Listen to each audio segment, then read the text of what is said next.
Welcome to Our Girl Relationships. On this channel, we talk about problems people face in their day-to-day lives. Let's start with the video. I am a 32-year-old female, and I got married to my boyfriend of 4 years, and we were quite close. We were both working, him being an engineer, while I worked as a junior lawyer at that time. We had already moved in together and were enjoying our lives to the fullest. It was my ex-husband's idea to get married as we were so happy with each other and felt so fulfilled. We planned our wedding, which was a small, intimate event, but the best one of our lives. My ex-husband had always been a family-oriented person who was fond of kids and loved spending time with them, but unfortunately, we found out that I could not conceive. And this broke my heart. It was not a big deal for me, but I felt very bad for my partner. He would tell me that it was all right, what mattered the most was us, and that we could adopt a kid, but nothing made things better for me. We promised that we would not let each other down and would work on our relationship as we wanted it to continue. Time passed, and my infertility became my biggest insecurity. I felt like my husband would go out and find some other woman who was fit and healthy and would marry her. This made me doubt him for no particular reason, and of course, we would fight now and then. A couple of months passed like that, and I told my ex-husband that we could not continue this relationship as this was disturbing our mental health. I told him that we needed to separate and move on with our individual lives. I not only moved out of his apartment, but from his life as well. I rented a place for myself and moved on with my life. I was appointed as a lawyer in a reputable firm and earned well. My life was quite smooth, but that never meant that my insecurity had left my side. Time passed, and I had coped with it well. My friends and family would visit from time to time and would stay over, which never let me feel alone and helped me to relax. My mom had always been a very self-centered and egoistic woman who would rarely think of anyone else. My mom and dad had been fighting all my childhood and then just separated when I was going to get my degree. It was a relief because there were no loud fights in our house anymore. I moved out soon after that and got busy with my own life. My mom had invited all of us siblings to dinner just for family time. I have 2 elder siblings, a brother and a sister, and both of them are married. My brother has a cute little girl, too. I was excited to see them all and was all set to go to dinner. As my taxi dropped me at my mom's place, I could already hear my siblings chit-chatting and playing with my niece inside. I went inside, greeted everyone, and started helping my mom, who was already preparing to serve the dinner. We all sat at the dinner table and were enjoying our dinner when my mom said that she was too glad to see us all together and would have been happier if my infertility had not cursed my life. I tried not to show how awkward I felt and smiled weirdly. My mom went on and said that she was very disappointed in me and was worried, thinking about what I would do in my life. I told her that it was natural and I couldn't do anything about it. Secondly, I was already enjoying my life, and kids are not necessary to be feeling fulfilled. My mom did not stop and went on discussing how infertility could ruin one's image and reputation. That was it. I couldn't take it anymore. I turned to my mom and asked if she knew what ruined an image more than infertility. She looked at me with a frown. I told her that the worst thing a person could do, which would ruin her image, was cheating on her husband, that too, with multiple men. She yelled at me and told me to shut up. I went on and told my siblings that as they had already moved out, my mom easily covered her mistakes by putting everything on our dad and telling us that he had cheated on her. I got up, took my things, and was leaving when I looked at my mom and told her that if she ever tried to humiliate me, I had so much more to tell our family. I left her place immediately. My mom called me the next day and told me that I needed to apologize to her, as it was the worst thing a kid could do to her parents. I told her that she was the one who had started it, and I had to end it because there was no other way she was going to stop.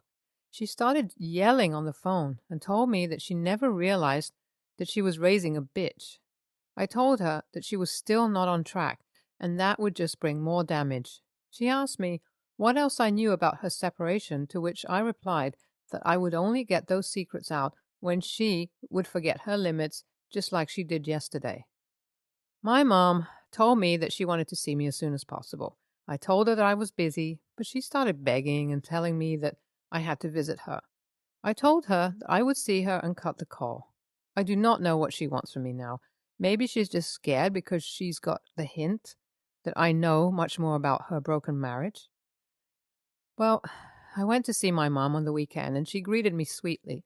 She asked me if I wanted to take tea or coffee and then prepared some tea with a lot of snacks and things.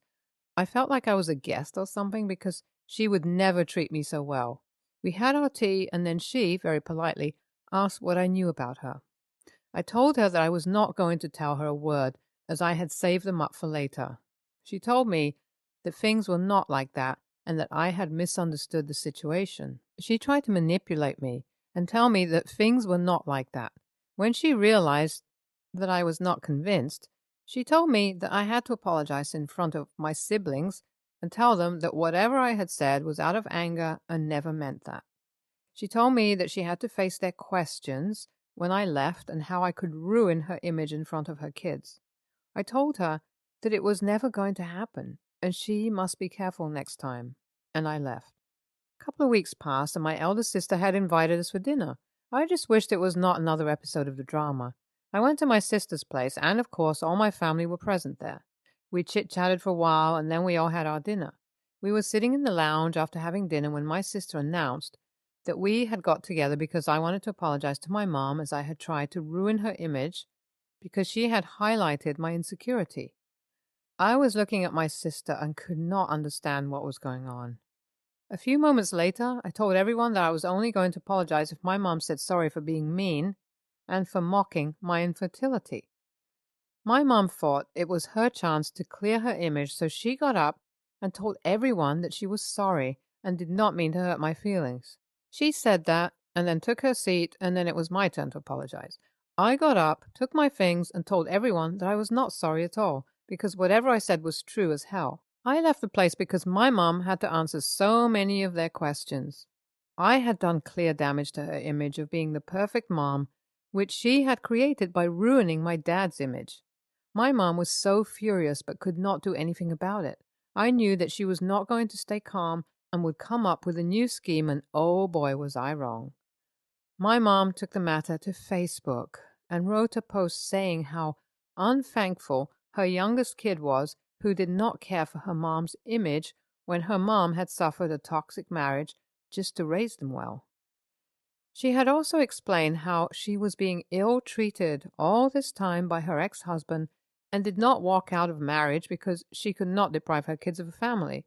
She went on and said that when she found her husband cheating on her, she could not take it and had decided to divorce him. So when he learned about it, he tried to ruin her image by saying that she had been cheating on him with multiple affairs. I am so done with this lady, and I guess I need to teach her a lesson. I had invited my siblings and my mom to dinner and had told them that I needed to apologize because I had just realized my mistake. My mom called me and asked what I was up to, but I convinced her that everything was all right. My siblings had arrived and we enjoyed our dinner to the fullest. Afterward, I told everyone that I was sorry because I could not hide the fact that my mom was a total cheat. She had been in multiple extramarital affairs for years and had blindsided our dad. I also told them that she had been stealing our dad's money to send it to her broke sister. I went on and told my siblings that if they had doubts, they could ask our dad, and I was sure he had evidence. My mom started crying and told us that she was sorry and loathed her past, but we were not ready to listen. Everyone left my place after some time. I came to know that my siblings had boycotted my mom as she had been lying to us about her divorce, blaming our dad all this time. I guess she would learn a lesson and give up on dramas that she used to create. NTA. OP proved that she was smart enough to stand for herself and was sure about her life. The way she walked out of her marriage because she had realized it was not going to end well was applaudable. She coped with her mental health so well, and no one had a right to hit her as her mom did.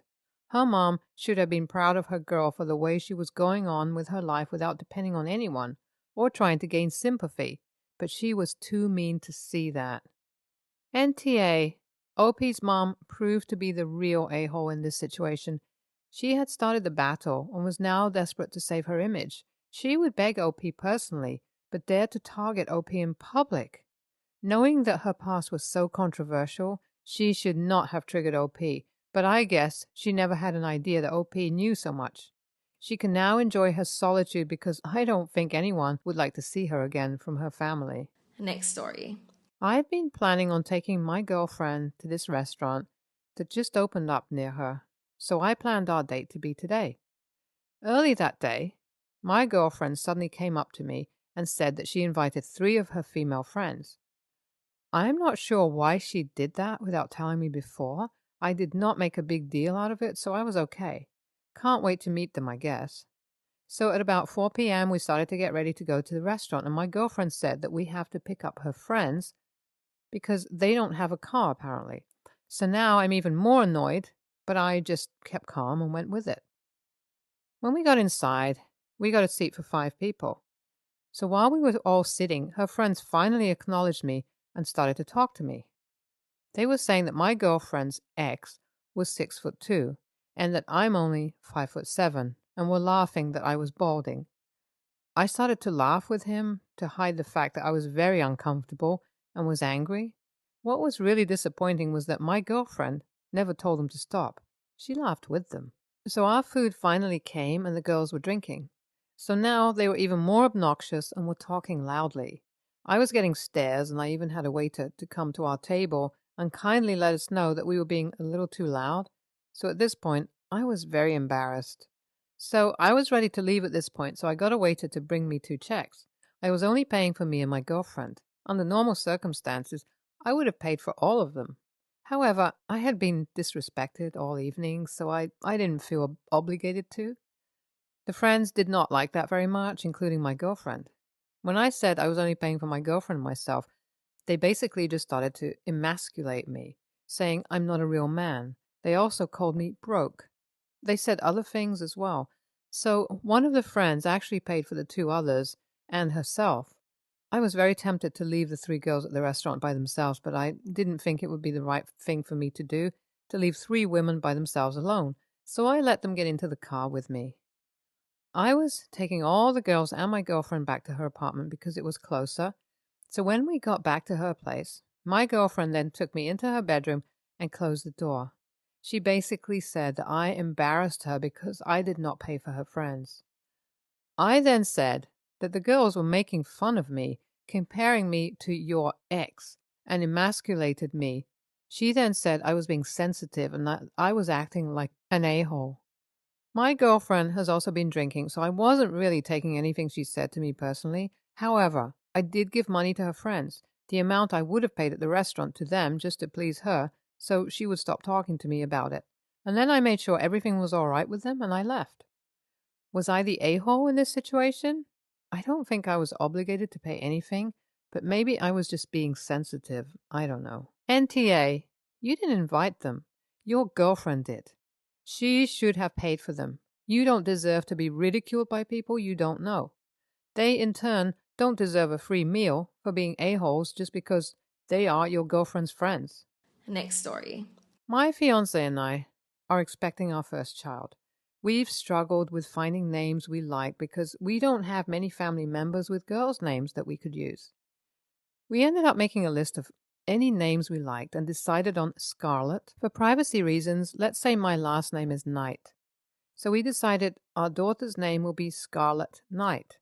And we're all still working on a middle name. We were at dinner with my brother and his family when they asked us if we found a name yet. So we let them know that we are still thinking about middle names, but we chose Scarlett as the first name. My brother started laughing hysterically and asked us if we were serious. When I asked why he thought it was funny, he brought up a couple of points. Firstly, Scarlet Knight sounds like a storybook character and ridiculous for a real person. He said my daughter would be bullied for it. He went on to explain that too many kids are being given these woke names, and while Scarlet is not a woke alone, paired with our last name, it will surely bring more attention than she'll ever want. He said we should try to act like we love her and give her a more respectable name.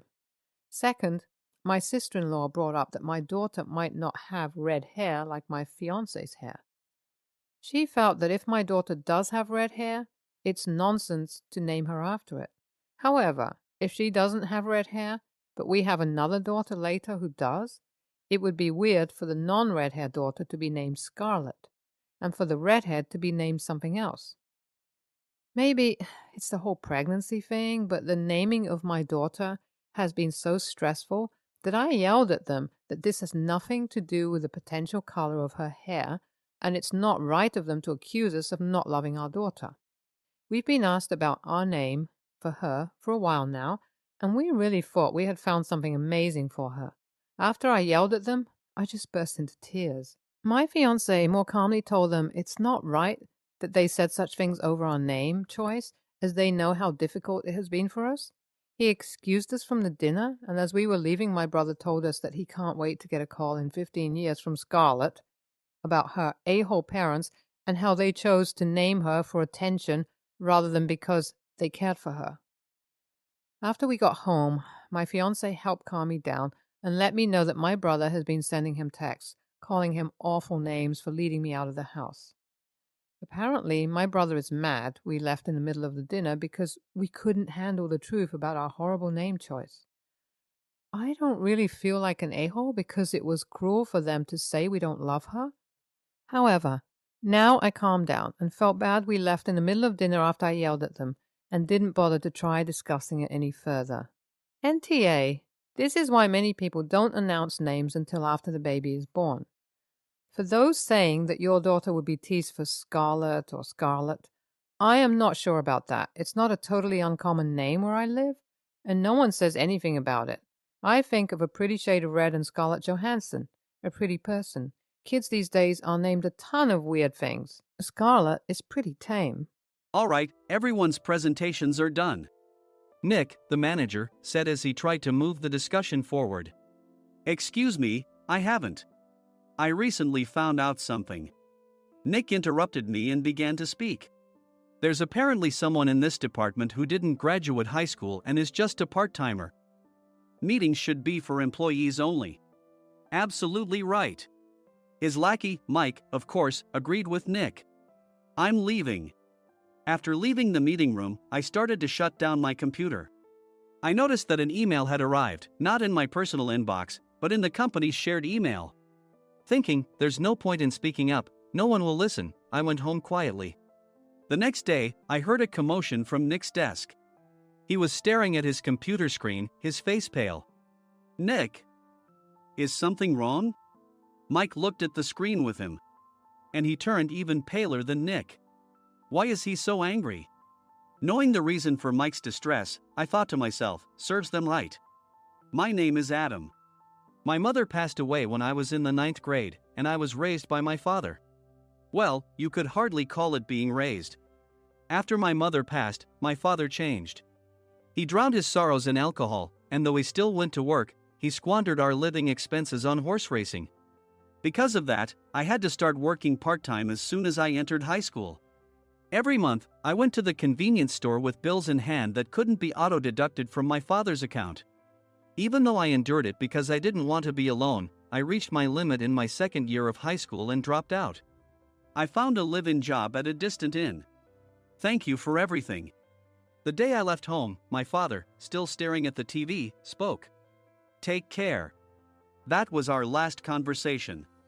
Back then, 18 wasn't the age of majority, so I needed my father's permission to work, and I couldn't hide my place of employment. Yet, my father never visited me even once. I kept working just to survive, and before I knew it, I was 42. Years of hard work paid off, and I was transferred to the headquarters. I was thrilled to be recognized by the company, as I thought I'd be working in the field until retirement due to my lack of formal education. Listen up. Our work can change the future of our employees. Don't drag us down. On my first day after the transfer, Nick, dressed in an expensive suit, spoke sternly. There was a reason for this.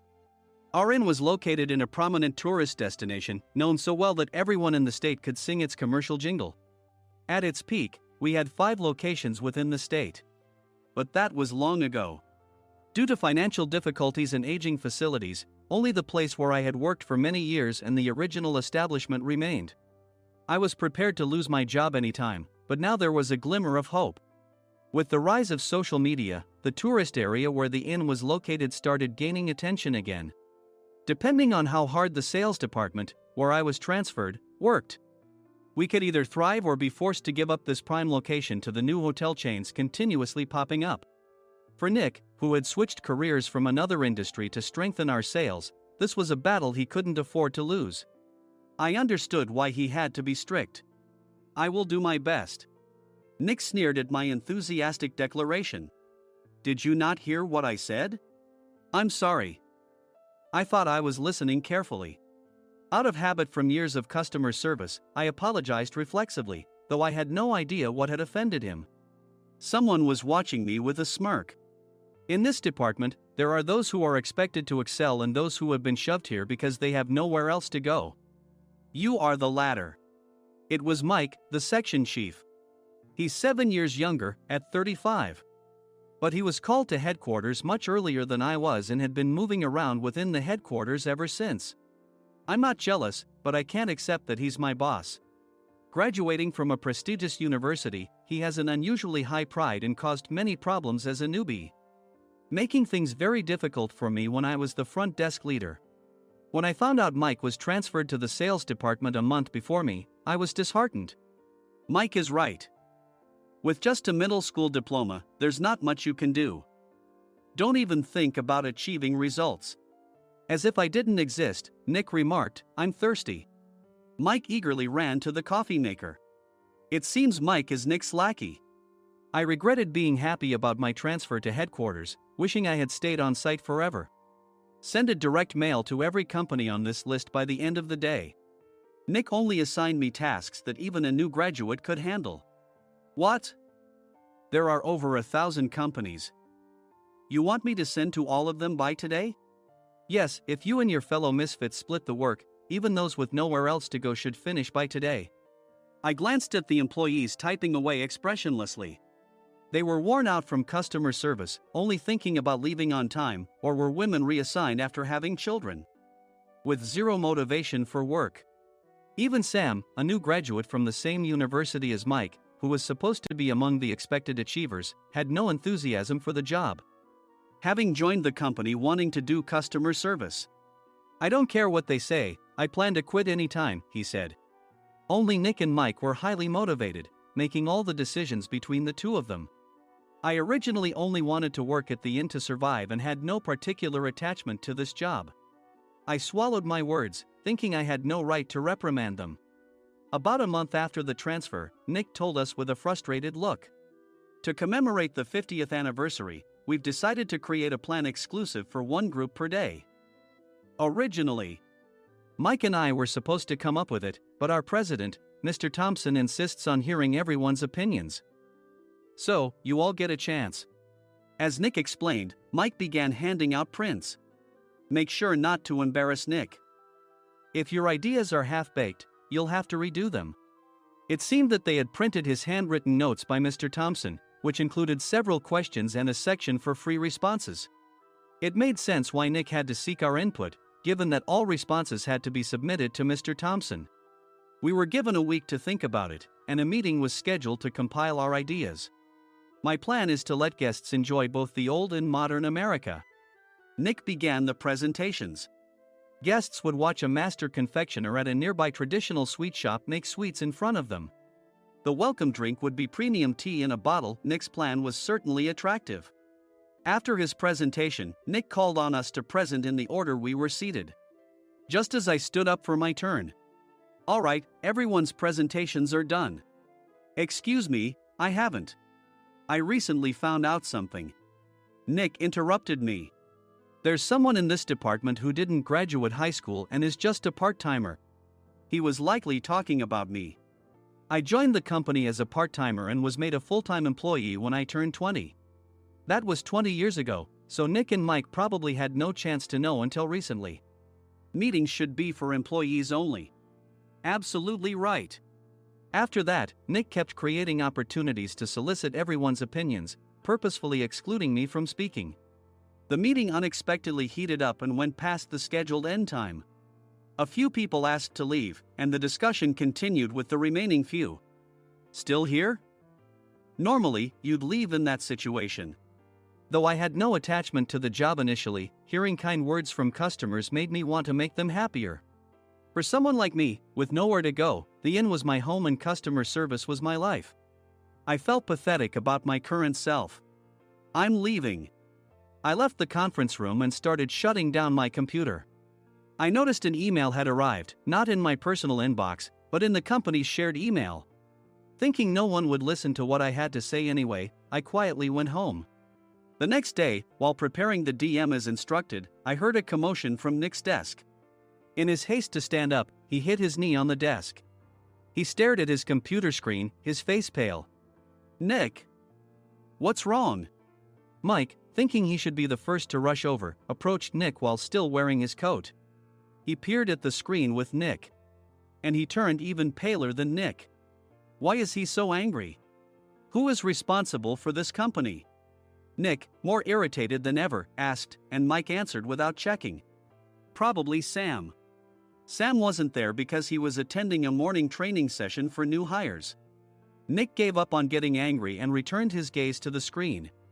They were looking at an email that arrived right after the end of the working day yesterday. Apparently, no one, including me, had checked it before leaving. The email was from a large company that used us for their annual employee trips. The president and executives of that company also frequently used our services personally. President of the company, Mr. Mason himself, had declared that neither he nor his company would ever use our services again. Well, some companies cancel their employee trips or stop using our services due to financial struggles. Let's just move on. Mike kept wiping the sweat from his forehead with a handkerchief.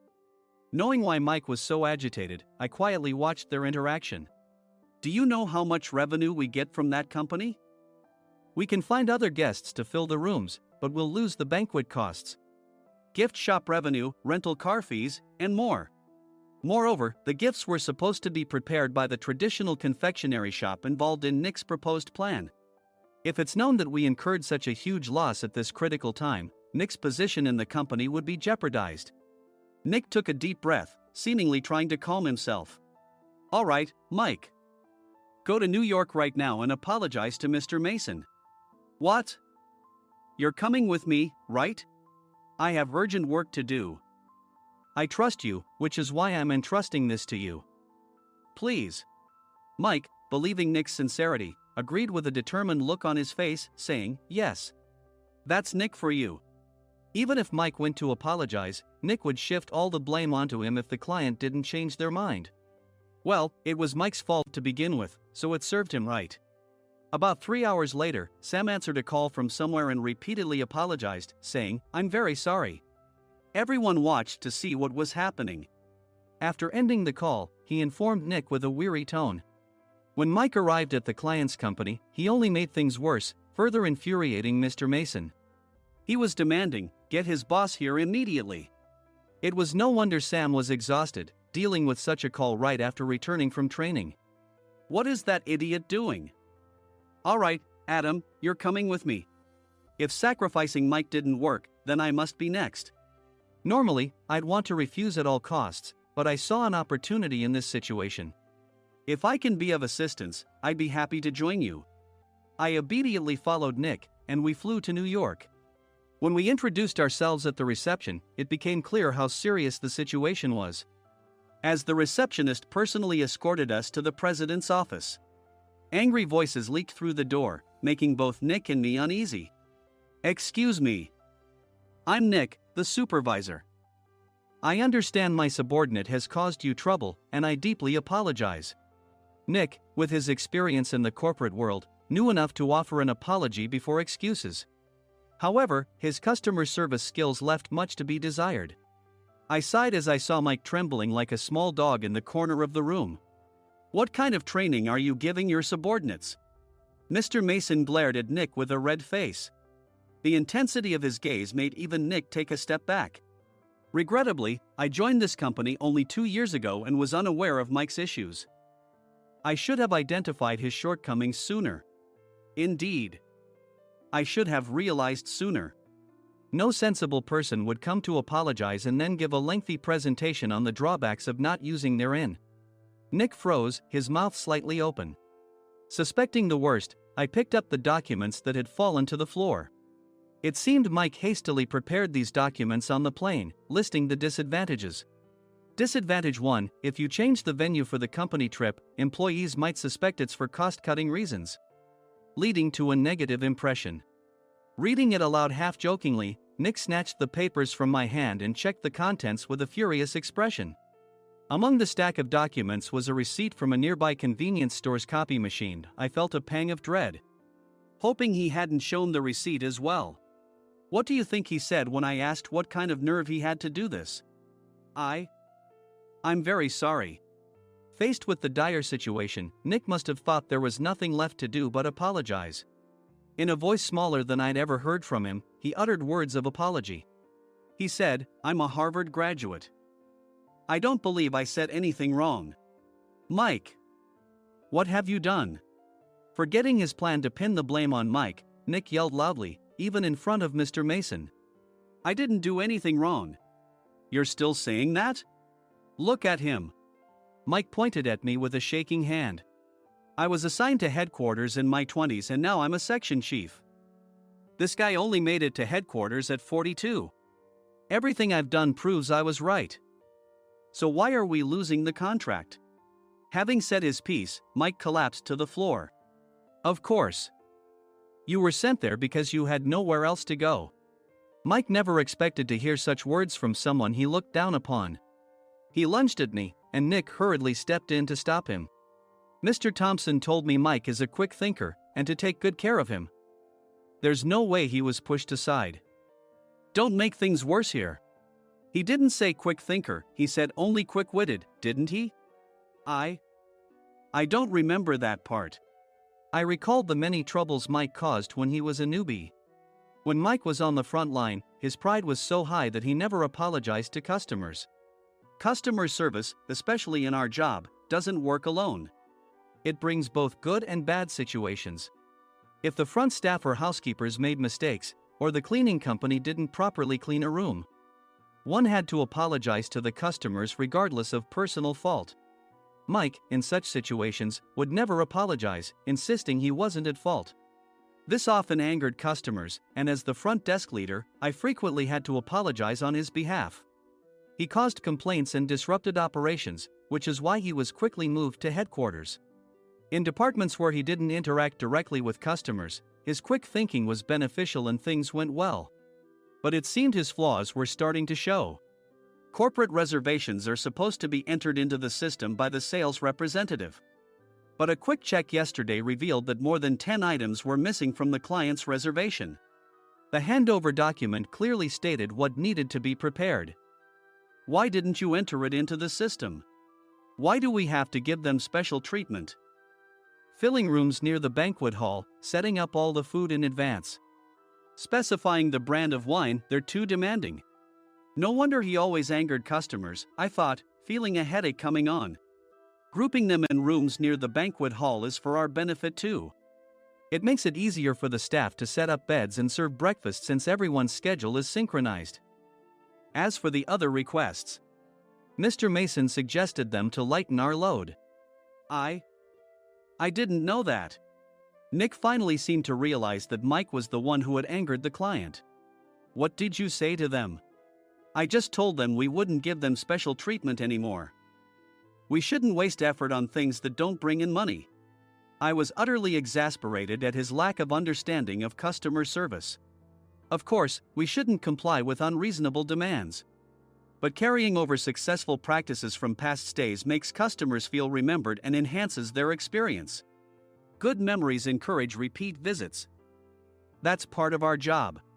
I looked down at Mike, who was sitting on the floor. In our job, nothing is a waste.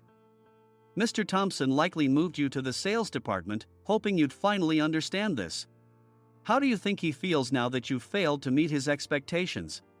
Mike, tears in his eyes, fled the president's office. I was amazed he still hadn't apologized. You have it tough, Adam. It's okay, we're all employees of the same company. I deeply apologize for this disrespectful incident. Especially after all the care you've shown us. If it weren't for you, Adam, I really would have stopped staying here. When I heard you were moving to the sales department, I was willing to reconsider if you handled it. Seeing us talk so amicably, Nick's face contorted. Do you two know each other? Adam's service is excellent. I always requested him specifically. Normally, we don't accept specific staff requests, but we made an exception for Mr. Mason, adjusting my shifts accordingly. He had personally stayed at our hotel just before my transfer, and during casual conversation, I mentioned, I'm moving to the sales department soon. If I hadn't told him then, things could have been much worse. Please continue to take care of us. I look forward to it. On the return flight, Nick awkwardly offered me a can of beer. It's still working hours. Of course, I had no intention of forgiving him for a single beer. Nick might try to pin everything on Mike and avoid any consequences. While pondering this, a startling fact came to light. Nick, the tea bottles for the plan have arrived. I handed Nick a bottle labeled with our inn's name. They look good. What are you talking about? These are plastic bottles. I had assumed we would use the trendy, high-end bottling tea. But what arrived were ordinary plastic bottles of tea with customized labels. The only unique aspect was the label, which had the inn's name, making it look customized. Upon further investigation, I discovered that a substantial amount of money was set to be paid to the tea company. It was priced like bottling tea. Does this plastic bottle really cost $100 each? The tea inside is specially blended for us. The extra cost is for that. Wouldn't it be better to use another tea company? Or is there a specific reason we must use this one? As Nick continued to make excuses, I showed him a printed email. I informed the tea company's president, Mr. Mitchell, that we discovered irregular payments and he confessed. He said you two were high school classmates and planned to split the extra money. That idiot. Why did he confess? That's not important. You should worry about yourself, this could turn into a police matter. Opening the bottle cap, I suggested. How about calming down with this tea? It supposedly has a relaxing effect. Nick drank the tea frantically. In the following days, decisions were made about their fates. Mike was reassigned to the General Affairs Department, with no chance of transfer or promotion, as per Mr. Thompson's orders. As for Nick, since the payment to the tea company hadn't yet been made, he narrowly avoided legal trouble. Instead, he was encouraged to leave the company, and to avoid further complications, Nick submitted his resignation. Rumor has it that connections between HR departments have made it difficult for him to find new employment. Even though it was good to have those two gone, something unexpected happened in the sales department. Everyone became motivated and united in refining the 50th anniversary plan. In the end, my plan was adopted. We collaborated with the Tourist Information Center to provide personalized guides. The plan, tailored to the number of guests, was truly special for the 50th anniversary.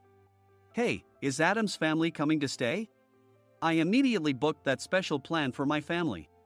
Sam noticed it on the reservation list and quickly picked up on it. Yes, I'm inviting my father. That's great. I might invite my parents too. I lacked the courage to face my father just as Adam. But here, with the confidence Mr. Mason praised, I felt ready. The 50th anniversary plan was a perfect opportunity to reconnect with my father. I hoped to bring back the days when we could laugh together as we once did.